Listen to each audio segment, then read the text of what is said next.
Judd on Score North and ScoreNorth.com. He's always been a guy when he's gotten opportunities at the big league level, they've been somewhat limited. He's gone out there and he'd get a few at bats here and a few at bats there, but we've had to lean on him, and he's been a massive contributor to us.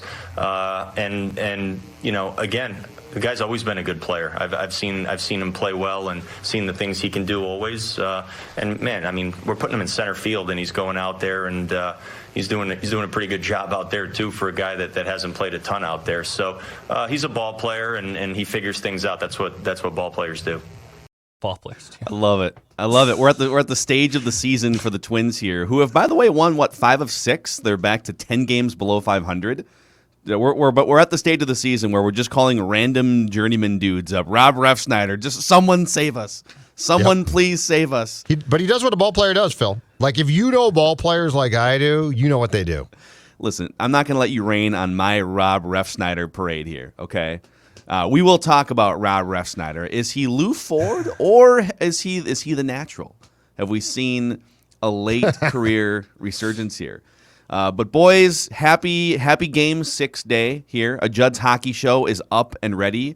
If you are hanging out today and you're looking for, and as we speak, Matthew Boldy is skating at Wild Practice right now. Amazing. So plenty to speculate on. It's a playoff miracle. It's a playoff miracle, Tiny Tim. And maybe it's 5 games too late. We'll see. But with all these, we got into this discussion just over email last week, and Kaprizov finally came out of his hiding in Game 5 with a goal that sort of broke things open, and we've seen Alex Kirilloff back from the injury. There's so many players in this state right now, and there's so many players under the age of 25 or 25 and under, Vikings as well, that I wanted to put together a pecking order for you guys to judge to start the show here. All right? Sure. The best Minnesota athletes, 25 and under, in pecking order form. And I believe Declan has a nifty graphic we can put up for the YouTube audience on the Score North YouTube channel. So let's fire it up here. Should I start with number 10? I know it's on the screen if you're watching, it's spoiled. But for the audio audience, I'm going to start with number 10. And work my way backwards for some drama, all right? Number 10, Emmanuel Reynoso, 25-year-old midfielder for Minnesota United. Among the better possession and chance creation players on the roster and even in the league in MLS. So Emmanuel Reynoso, number 10. Number 9, last year's WNBA Rookie of the Year, Crystal Dangerfield for the Minnesota Lynx. Absolutely. Number 8, Alex Kirilloff, Minnesota Twins. We've seen some amazing flashes. You might be thinking, wow, if Kirilloff is 8, holy crap. Who are the other 7? He might be moving up this list shortly, though. If that swing is very sweet, and this guy's going to play a lot, and he should. Yep, it is a joy to watch him swing a bat. He just seems dialed all the time, even when he's going through slumps where he was like 0 for 15 to start the season. And it just looked like he was on the ball on a regular basis. Number 7, D'Angelo Russell, still 25 and under. Came back after the injury, looked like the best version that we've seen of him in a Timberwolves uniform. Number 6, I'm putting Anthony Edwards above D'Angelo Russell based on the second half of the season. I think obviously body of work to this point, D'Angelo Russell has more credentials, been in the league longer. Yes. But I think Anthony Edwards has surpassed him in the second half of the season and has a higher upside. So he's above D'Lo. Any qualms with that? No, 0. In fact, I would argue if I'm a Wolves fan, that's a good thing. Some Wolves fans might even argue that he's too low on this list. Yeah, exactly. Yes, yeah. But I want, if you're going to list them out like you're doing, I want D'Lo behind Ant. And yeah, so in your 6 through 10 so far, Ant and Kirilloff might eventually be too low. Some Wolves fans might be even saying you left a very important player off this top 10 list. That's just I don't know if my club. I like Jaden McDaniels. I don't know if you can make a case. He wasn't the Rookie of the Year in his league. I mean, you could fight. Gerson. I'll ask his opinion on it. Yeah, you go text Gerson. What's Gerson gonna? Spoiled with great players, 25 and under. All right, number 5, Karl Anthony Towns, Timberwolves. Yes, he is still only 25 years old, despite the fact that he's been in the league for like 6 years. And they haven't had a ton of team success with him, but he is still one of the most efficient and versatile offensive players in the league, and he's the best player on the Timberwolves, 25 years old. Number 4, she's missed the first 3 games of the season due to injury. She was the Rookie of the Year in the WNBA 2 years ago. She was 4th in win shares in the WNBA last year. She's one of the best players in the league. Napheesa Collier is 4th on my list. And you might be wondering, well, how could you put Collier above Towns? Collier is better relative to her peers in her league than Towns is.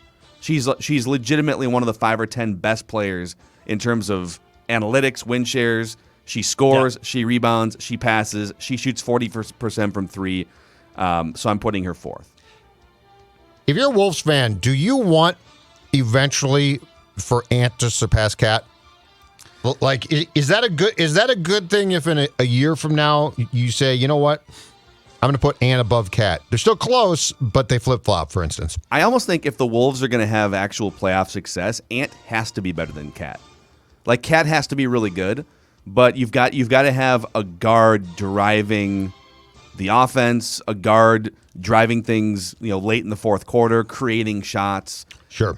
Towns can create some shots for a big man, but you like Anthony Edwards is a legitimate shot creator that can weave his way around. So yes, I think if the Wolves are going to play at their peak potential, Edwards needs to pass Towns on this list. Or Russell needs to pass Towns, but I think Russell's sort of hitting his ceiling. I don't think Russell will, yeah. He's a good player, and there's a little bit more there, but he doesn't have the ceiling of the other 2 guys. All right, number 3. He's also still only 25 years old, Dalvin Cook.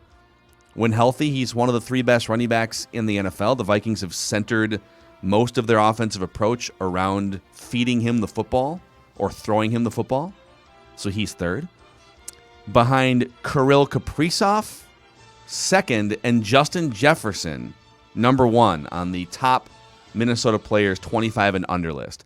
Jefferson, Kaprizov, Dalvin, Napheesa Collier, Towns, Anthony Edwards, D'Angelo Russell, Alex Kirilloff, Crystal Dangerfield, Emmanuel Reynoso. Fight me.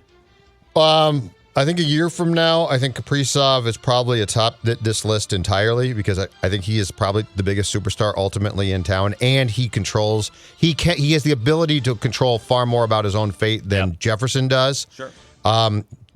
Jefferson's unbelievable, but he's at the whim of his quarterback and a guy calling plays for the quarterback. I think a year from now, Dalvin Cook is on this. I think a year from now, Dalvin Cook would be on this list if he was eligible, but he would be lower. Cam Dantzler is going to knock on the door of this list at some point. Kevin Fiala's 24, so there's some honorable mentions in here that are knocking on the door. So the 2 people that you have that I think move up that I watch the most, no question, in a year are Ant for sure. Ant's in the top 5, unless something goes very wrong. Ant's in the top 5 a year from now. I think Kaprizov's atop this list, and I think Alex Kirilloff is knocking on the door of the top 5. I think he's right around 5. I just his approach at the plate. I mean, what he's doing at his experience level right now to me is super impressive because he looks like he's been playing for 5 or 6 years.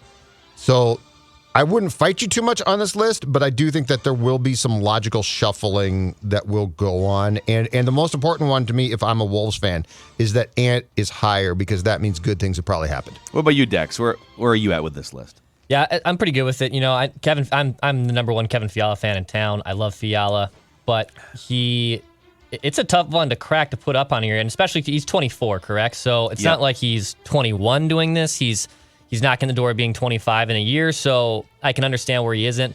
But yeah, I'm with Judd. I think Kaprizov should be 1 just because he is able to dictate more of the output of the game than Jefferson is. But Jefferson is dynamic and exciting.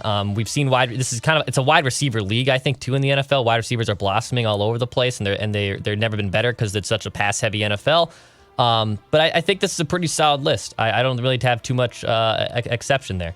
I think it's a pretty solid list. I think Anthony Edwards does rise up to above Towns. The most interesting thing about putting together this list is we think of the Twins over the last couple years as being, just ripe with young talent and this young nucleus, right? And all of a sudden you do this exercise and you start to go through the roster and it's like, oh, yeah, Kepler's 28, Sano's 28, Buxton's 27. The Twins are an old team now.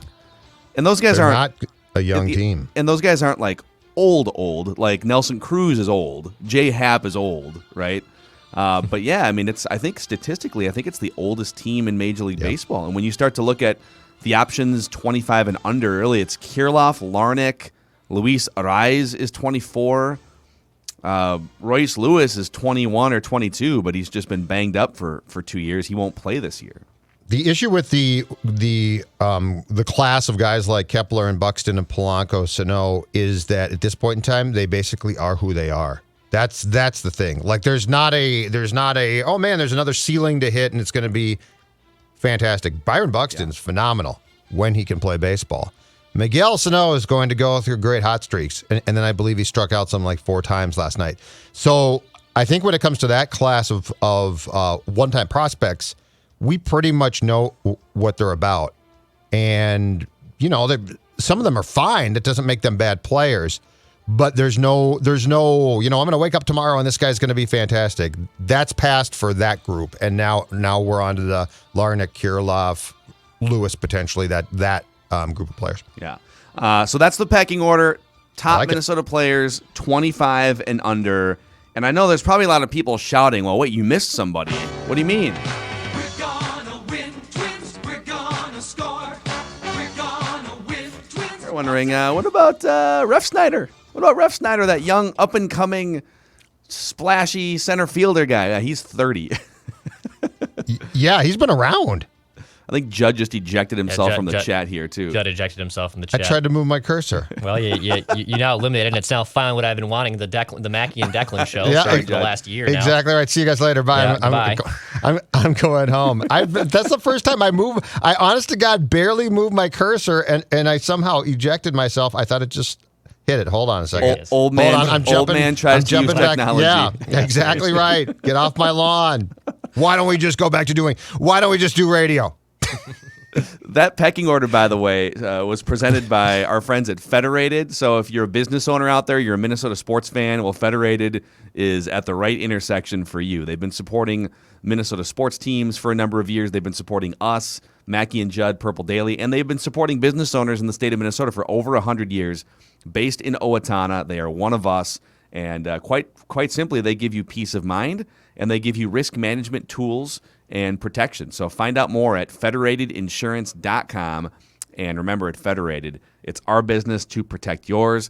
Sorry, I am distracted before we talk Refsnyder because I'm just seeing all of this news come out about Phil Mickelson and Tom Brady set to take on Bryson DeChambeau and Aaron Rodgers when the match returns on July 6th. Inject that into my veins, please. Can Phil oversee it and be like the captain? And can we please get Koepka in? Oh, God. Let's make it. No, I'm serious too, because I would be all in for this. I think it would be uncomfortable because the match is supposed to be fun. No, guys I want to joking around. No, here's what I want. I want it uncomfortable as possible. Put it on cable. I'll pay for it. Okay, uncensored. Oh, God. Match. I would pay for it. In fact, you know what? Put it on HBO. Call it the MFer match. Down and dirty. I'm here for it. I don't know how good Bryson DeChambeau is going to be in this format because he's just kind of like he's very rigid and he's very insecure. He's not going to laugh at himself like the other guys do. I don't know. Did you see when they did the Jordan thing with him? I saw it on Twitter a couple of days ago. So they did a sit down with DeChambeau and they handed him an iPad like they did with Michael, and it was Tiger Woods talking about Bryson's game and how he sort of like changed things himself and brought all these. And Bryson was emotional watching it, but it was also really sort of weird. Like he didn't want to let himself like tear up at all. But it was interesting, but it was uncomfortable. Because he's like watching Tiger rave about how Bryson changed the game and he's brought all these different things and reshaped his body and done different things for golf. And DeChambeau at one point is close to almost crying, but he won't allow himself to go. And so he's just like hanging on there. Interesting and uncomfortable are probably the two best words to describe Bryson DeChambeau, for sure. All right. Is this the era of Rob Refsnyder? Have we stumbled upon... So here's the story, all right? So Refsnyder hit, he had 2 doubles and a bomb last night. Yeah. He's played 11 games for the Twins, and he's hitting .438 with a .719 slugging percentage. He's got 5 extra base hits. He's playing center field, made a diving catch last night. Now, he also made an error last night, but and took a Kent Herbeck-sized chunk out of center field while he was doing it. But he has come on the scene and has been the Twins' hottest hitter, not named Byron Buxton. Like, he has provided more of a jolt and a spark and a fire, even just with his personality, to this lineup than anyone outside of Byron Buxton has so far this season. And it's no coincidence that they've been winning some games. Now, they're playing Baltimore, so they should be winning these games. But and there's a story today, I think, MLB.com, where this 30-year-old journeyman who has 192 major league games between the Yankees, the Rays, the Rangers. He's just been a journeyman professional ball player guy. That he overhauled his swing with the St. Paul Saints, and over the last year or so at the offsite training camp, that he's just found a new swing at age 30, and here it is, and he's just hitting the ball over the place. Do you think we have stumbled into a hidden gem that's going to help carry this Twins lineup, or have we stumbled into another random Twins outfielder that's just hot for like a month, like a Lou Ford? Does somebody have a take here that this is positive? Like, yes, he's different. Because like I'd like to go eventually, but once I start, I'm gonna be me. Oh my God. And so I'm just offering up a chance. I'm offering up the opportunity for somebody else who thinks that this guy is the second coming of DiMaggio. All right. To speak. I'll take the ball. Because I would like the opportunity to talk about this, but I don't want to come in with the dark cloud right away. Okay, yeah, fair and balanced. That's what we're all about here on Mackey and Judd. Fair and balanced. All right. We'll do it live.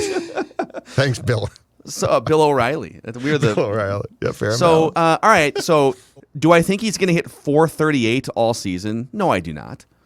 Do I think it's possible that the Twins have found a better fourth outfielder option than Jake Cave, and they have raised the floor of their roster?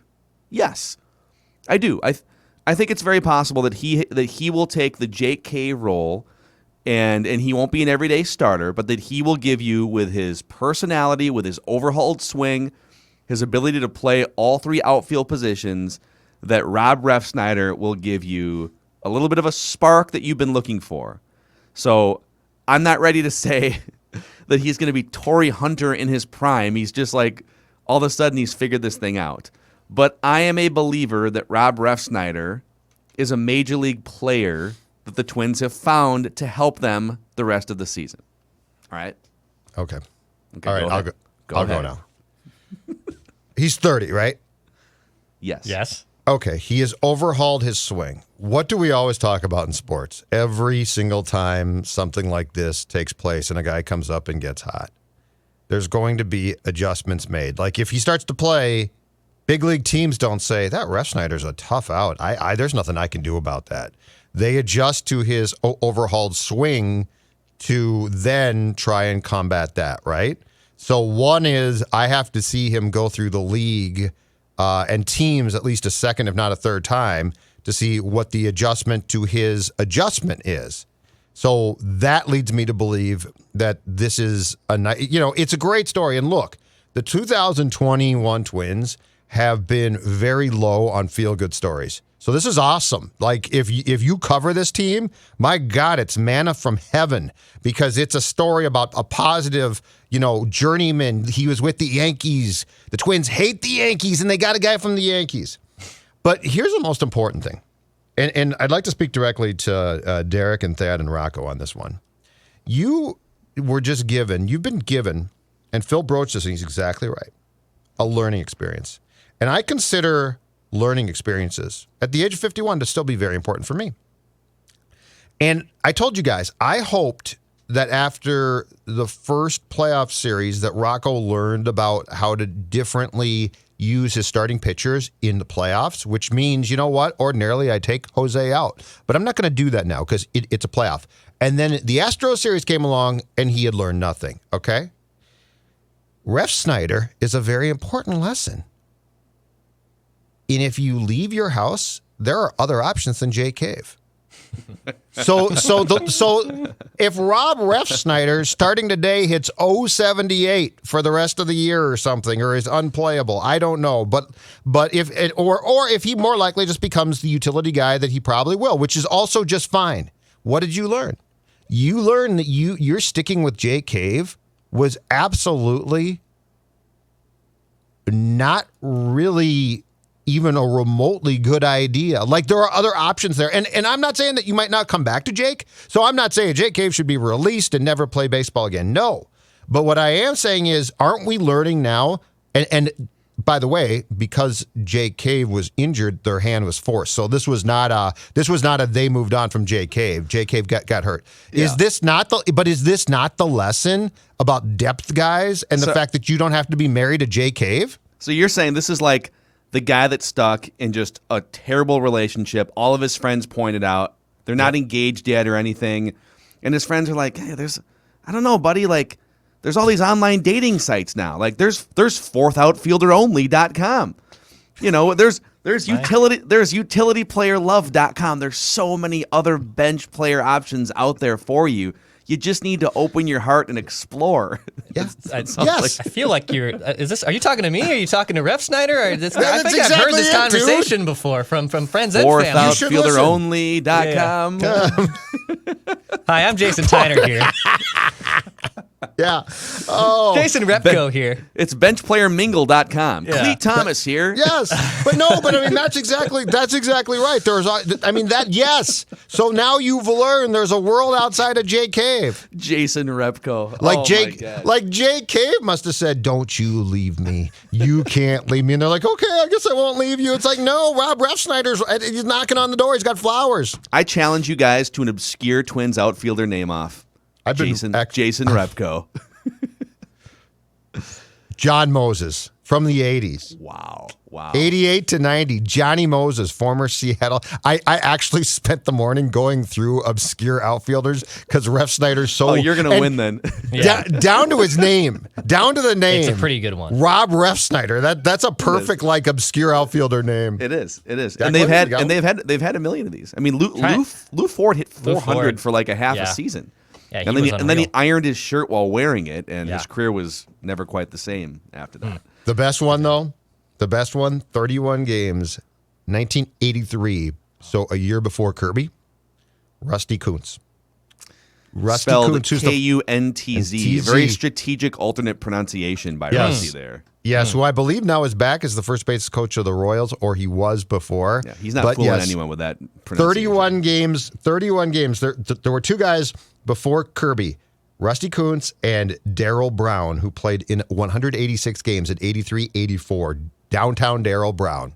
Ask Royce about him. So Rob Refsnyder injecting a little bit of flair into this offense. And our Talking Twins discussions every day on this show, and they've brightened up a little the past couple days because now the Twins are actually winning some games. But they're powered by Dennis Kirk. And if you're looking to brighten up your ride, whether it's a Harley, a Metric Cruiser, sport bike, you'll find what you need at DennisKirk.com. 160,000 parts and accessories in stock. Clothing and helmets as well. Order by 8 p.m. They ship the same day, and shipping is free for orders over $89. DennisKirk.com. Everything you need for your ride at DennisKirk.com or fourthoutfieldermingle.com. I love this idea of going online to find dates with utility outfielders. This is a great idea. You don't have to settle for a Jake Cave. Yeah.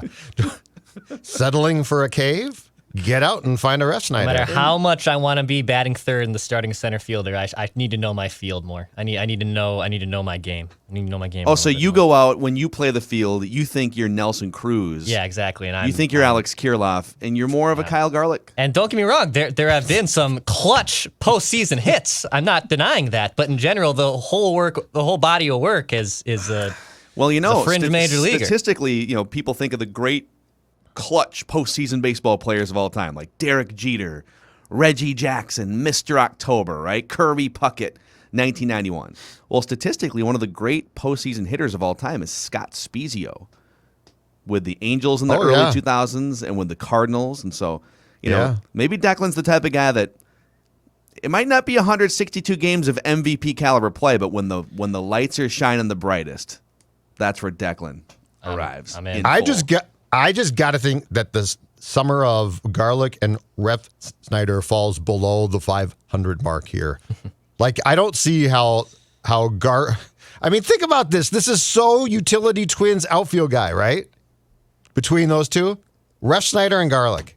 It's absolutely perfect. It does remind me when the rug came out in like 2011. Mm-hmm. And all those guys got hurt, and some of the players the Twins were forced to lean on. Some of these guys were younger, but like at one point, the Twins starting outfielder included Renee Tassoni. This is 2011, 10 years ago.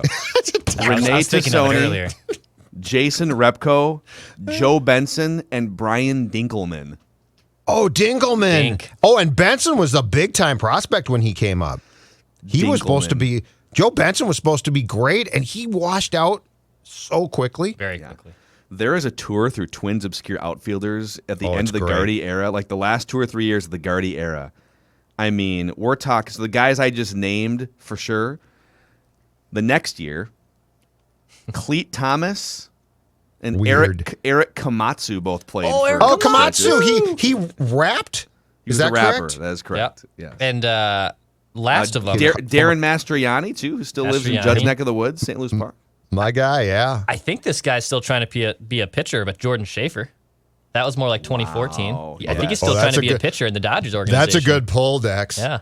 That's a good Chris pull. Colabello wasn't an outfielder, but I think he probably qualifies. Is there- as one of these guys? So if you've got a bad baseball team, for the most part, it stinks, right? Like, it's not fun to watch. It's a long summer. Is the best part of a bad baseball team the completely obscure utility guys that fill out the roster? Twins history is stamped by it, right? Do you think back to absolutely. the Metrodome 1990s days. and all the random dudes like Yeah. Jay Canizero was their second baseman for like a half season. Like, who's that guy? Yeah. 2014, Jordan Schaefer. These are just outfielders. Jordan Schaefer played 41 games in the outfield for the Twins that season. Chris Herman played 33 games. He was an outfielder catcher.